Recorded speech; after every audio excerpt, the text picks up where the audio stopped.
Jonathan. Hello, hello. Jonathan, what's up, man? Good to see you again, dude.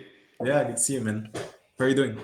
Doing great. Yeah, very excited for this chat. I opened your site yesterday for the first time in a bit, expecting to see something very different than what I saw. So excited to dig into the journey that you guys have been on. So I think maybe today the way I would describe what I saw Dripster as is kind of a curated meme coin launchpad, really focusing on like top tier devs and novel, highly creative launches to kind of get back to maybe the glory days of meme coins or some of their promises. Yeah, maybe to kick this off, do you just want to kind of describe the core insight that you guys have been building on for the last few years? 100%. So I think the thing that got us into the meme coin space was how can we help that industry kind of expand, right? How can we get folks that are in crypto to trade more, but also outside of crypto to start paying attention? And there's been a few assumptions that we've had and we've kind of validated as we went through. The first one was, is it the creative format? Can we try to create a new form of asset that people trade that actually brings something new that will be kind of more mainstream? That was the first thing that we kind of actually tested with the first iteration of Dripster, which is kind of the product-led launches. I think there's something there, but really what we saw as we started going with that and really kind of dive into the industry was there's a bunch of other issues, right, in this space right now.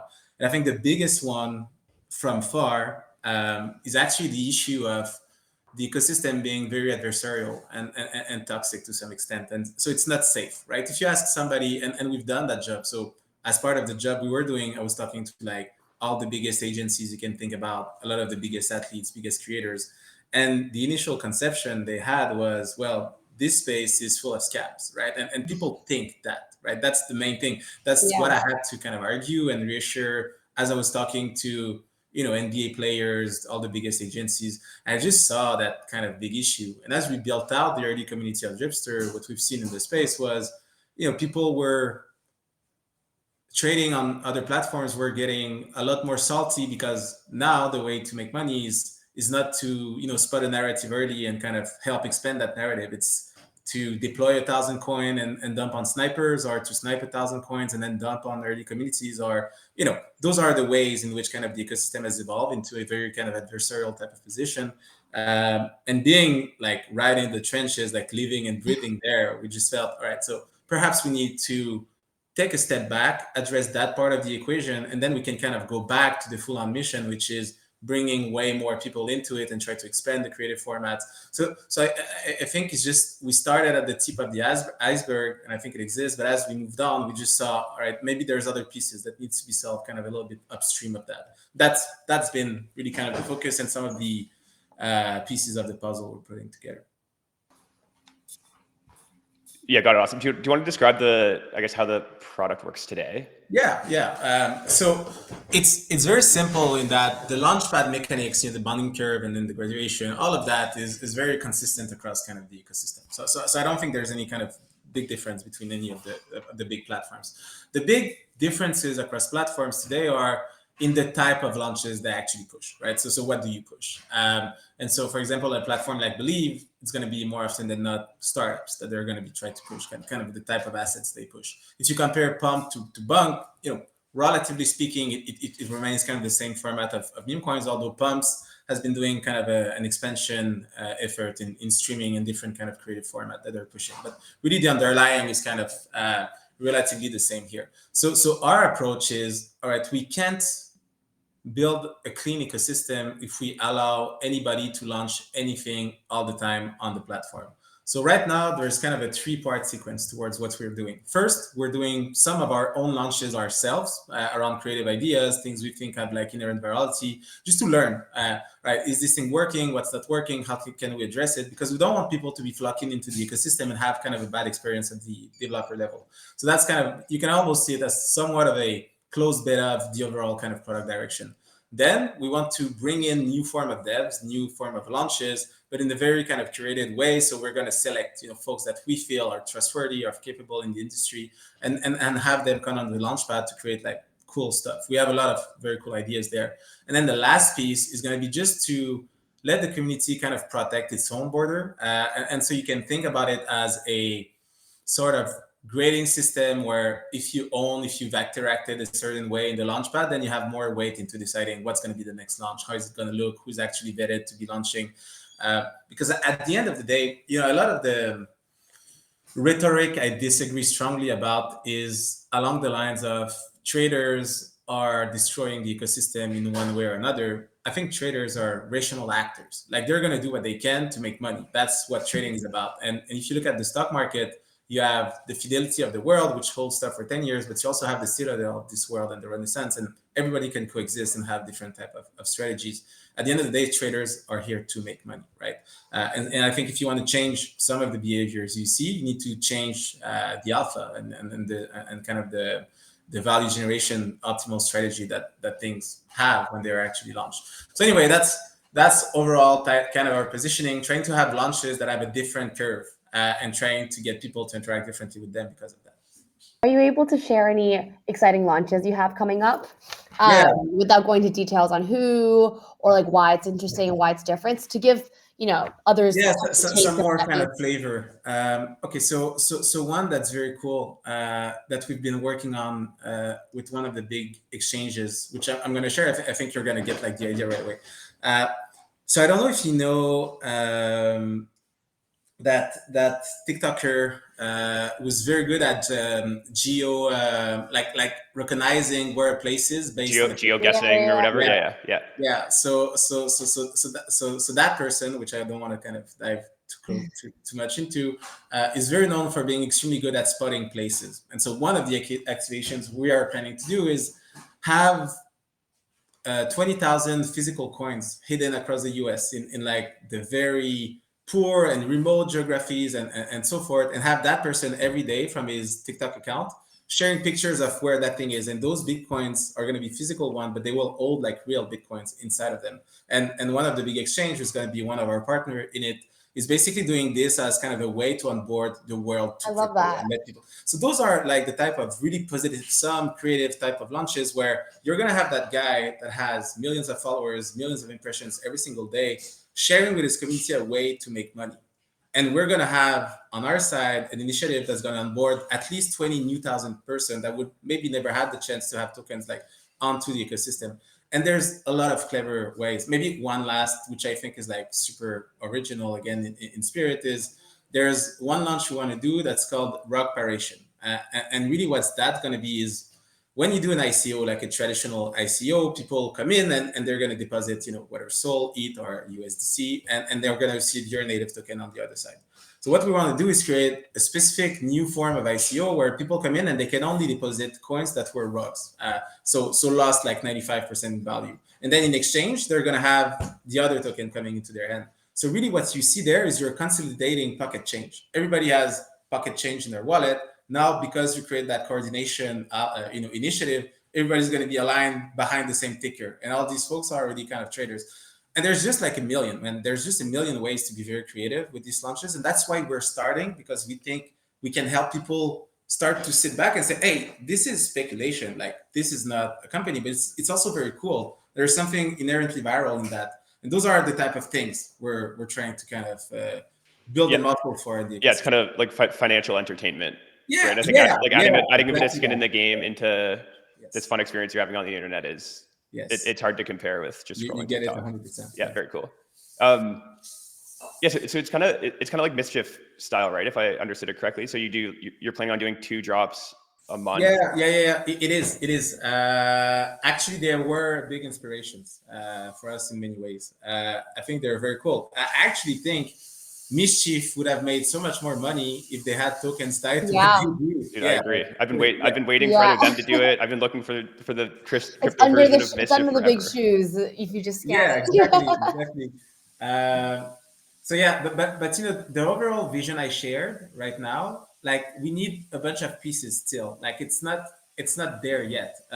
So you might have that curated launchpad, and you might have great launchers and great ideas, but there's still a lot of noise in the ecosystem, right? And Pump has $2 billion on hand of like cash they can use to, whenever they want to get the timeline attention, they can do it very easily. And Bonk has a lot of money. A lot of the others have a lot of money.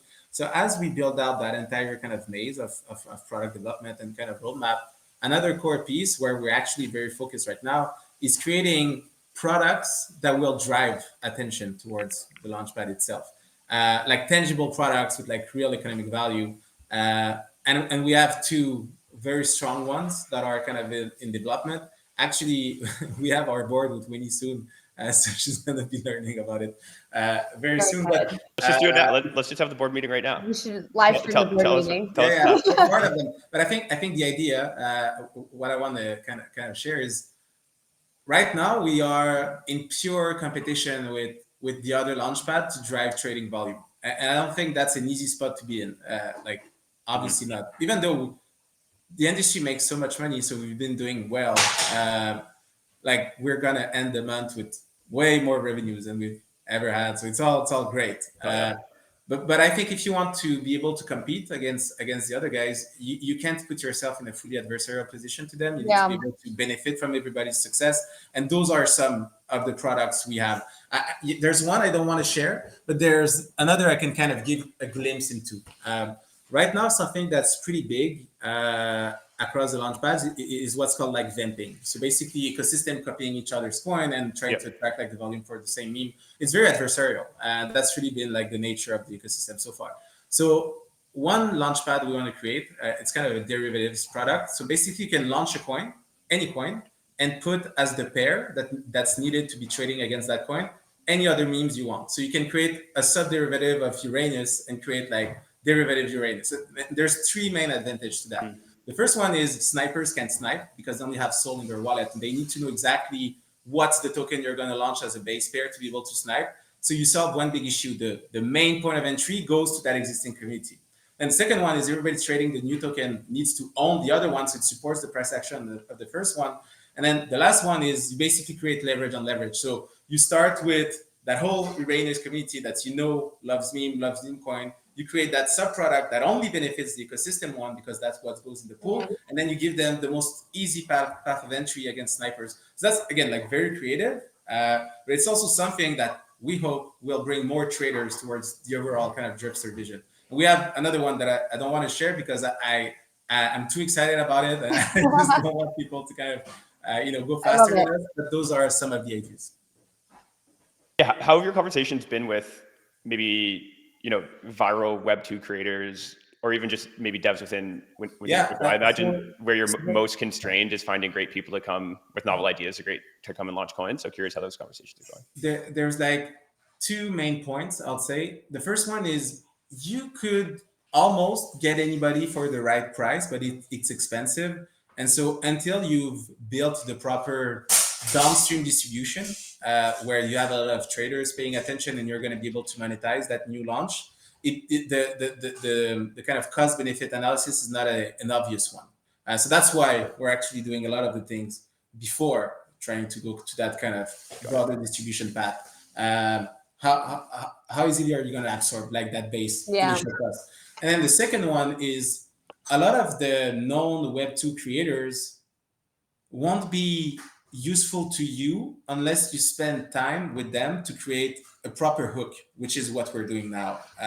So you need to educate them as to, hey, traders, they want something that will not be just 2 tweets and then off. You need to be committed to that thing for like a month, and it needs to add value to your community so you're proud of actually sharing what you do, which is exactly, again, like some of the point. So I think we're going to be able to onboard big Web2 name, like, and I've done a lot of that job. Winnie knows that I've built connections with like a lot of the agencies, a lot of these folks, but you need the right activation for the right person. It's not as easy as dropping a ticker. It works if you're Trump, right? It works if you're Elon, but for the rest of the world, you need to have something that actually is alignment between their community and there's a ton. Like, look, people have been not very creative, I find, with tokens and the way to create like cool financial entertainment. But there's just so much stuff you can do. Yeah.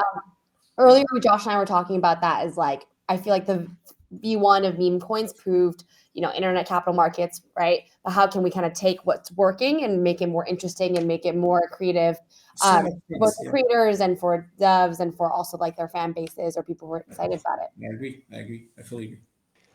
Jonathan, maybe last question before we let you go. I know you had some critical thoughts on ICM as a token category. Can you just kind of lay out why you're bearish on them generally?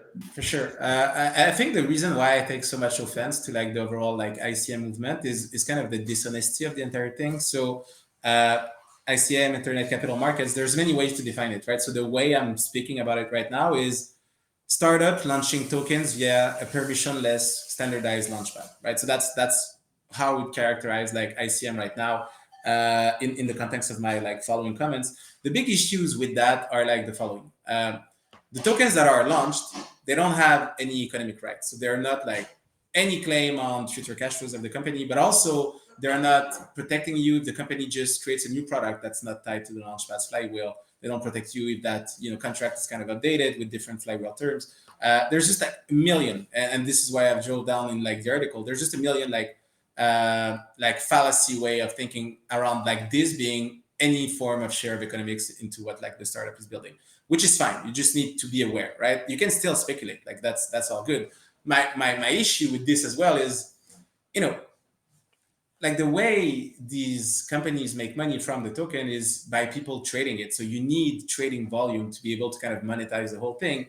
And then some people complain about people trading too fast. But how do you want people to be investors if they don't have quarterly reporting, any form of veto on like all the things VCs negotiate is because of a reason, right? Like they don't do it to be annoying at all. Like if you invest in something, you need to have at least some form of guarantees of what's going to be built, right?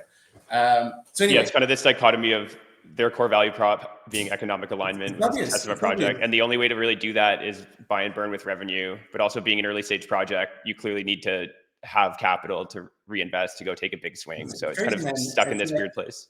And they're going to say, all right, so we're going to give utility to the coin, but you see the trading volume, less than 1% comes from people actually using the coin. It all comes from people trading the coin. Yeah. So the utility is kind of, again, like just a false narrative. So that's my main issue with it. I just think there's a lot of false narratives around it, which I think, let's be honest about what these things are. And it's fine, like they can be, but just let's not, give a false representation of what these things are. My perspective, right? Yeah, awesome. Jonathan, thanks so much for jumping on, man. Dripster, there are 2 drops live right now, right? Is that right?